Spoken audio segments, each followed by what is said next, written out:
Singcham Mengbam Lakai the Leba, Muayama coronavirus positive oil with the lying level negative oil than a yum the quarantine Tauba Fawa, Lora Bamatunda, Amukana positive oil Kiba, Muayadu Imung Manungi, Muay Singyao Mapamatu according Leba, Muay Kuntramanga, coronavirus test over negative oil cray, Mengbam Lakai the containment zone Lauto Kibadosu, Lauto cray.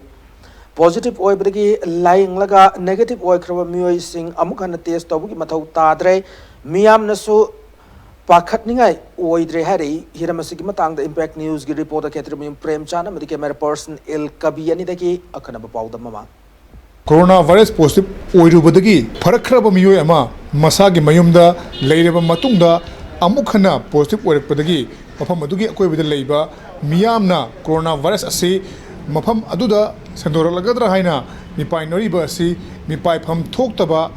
Kininga Oidaba, or Pama Oida Habasi, Kangungamle. Lorena Chingamai Mangum, Laka Yamadi, Mapam Adugi Aquibada, Containment John Otoki Badusu, Dicina Order Matokuna, Lotokre. Singamagi case Sigi Matanga, Rimski Medical Superintendent, Professor says Arun Kumargo Unavada, Hana positive or Madagi, negative Oikraba. Muay ama amukana RT-PCR da test tawagi mathau tadre positive oiriba si virus adugi masjid makai lehau baduna oigani adubu maduna atopa muay da sandokpadi ngamlaroi haiba wafam ase thamlakhi RT-PCR na kanai phobba detect to bangam bage habituti virus ki particle masa asbauba detect to bangam hojiki detector vesi virus ki particle detect to banina virus ki particle se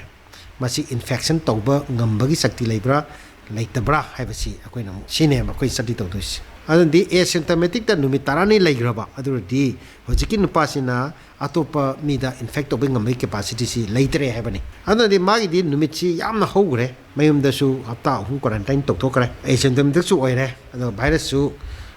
madugi virus tuna atopa infection toba ngambagi capacity si infectivity ki power si leitre ebani containment zone laktoi ba koi sinjamai gi area sida laiba mi kontra manga siti koi loina mak negative tagre haina I report amadi pange adu nungsa thinigai thodopa leite hebasi agi maki degi ai thamjage Amarom positive or Madagi, Farak Laga, negative or Glaba, Mio asi, Amukana, positive or Pumatamda, COVID care center Thamgado River, Natraga, Karama Famda, Thamgadage, Makoibu, Karamba, treatment Pigado Rivano, treatment Peter Basu, Yagado River Hibasi, State Asigi, Marine Never Singna, Tizinduna, Akaknaba, Chatnakamurama, Simbagetai for the lady. Now issue si Dr. Marakta discussed over the Kawai policy making body discussed over the Kawai Visika in Noida. Sigumba positive over si Aquina, Amana treatment over the Kawai, yes or no.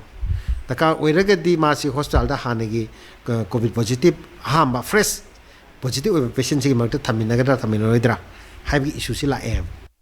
Singsamagi cases false positive ni Haivada, I mean Matokloy, false positive hypocrisy, Anava laterba, Mui Amada, positive or Padubuni, false negative hypocrisy, Anavadi laterba adubu, TSK resulta, negative Tarakpadubuni, Hiram Sing a singing Matang the Su, Tijinbagi Tangai for the lady, Lorena, Miam the Kahan Masu, Matotari. False positive si Karino with Anavadi laterba, disease the negative way. I got taste over the pickup the Toraba, Masi positive ni higher up.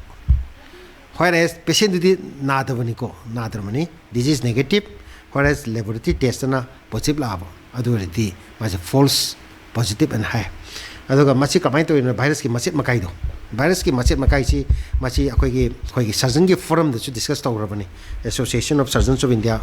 give forum that discussed over and the coronavirus, see novel coronavirus, see SARS-CoV-2, see Magi spike, protein spike, auxiliary. Aduga protein spike sigi yaw matung chira masi makoi che yomjil laga fat ki layer amne yomjil laga manung chida RNA virus si laibani adu masi ki fat ki outer fat ki layer sibu sakhraba lauthokraba the RNA virus can no longer infect ever adu de mas degenerate to hai and disintegrate to hai adu de disintegrate to kraba virus ama machet makai du RT-PCR na pick up to ragadi madu false positive na high na level to do ne positive or false positive or coronavirus and COVID-19 Hari Valena, see Malemda, Noble Lena Makalama, over Maramna, virus Sigi Matang, the Tuan Tuanva, Anuba, scientific finding Kaya, Torgli. अनौब finding कया से खंगदबना मियामना मिपाइनबा हेंगलकपगी ममीदी चावतारी अदुबु मियाम की मिपाइब सिंह असि कोकनब health department मतम चाना मियामदा अनौब development Singh खंगनबगी तंगाई फदब लेरी लैरिबा चममनब कया असगी मतांगदा मियाम की वखल तानब वफम खरा फोंदोपियु हाइरबदा हेल्थ डिपार्टमेंट की मियोय अमत फोंदोपियु यारखिदे मसिमक ख्वाइदगी लाइबक थिबा वफम अमने मसिदा सुलेंगांगना मियेंग चंगमगी तंगाई फदब लेरी कैमरा पर्सन एल कबीगलोन परमजरीबा आई के प्रेमचांद इम्पैक्ट न्यूज़ इम्फाल।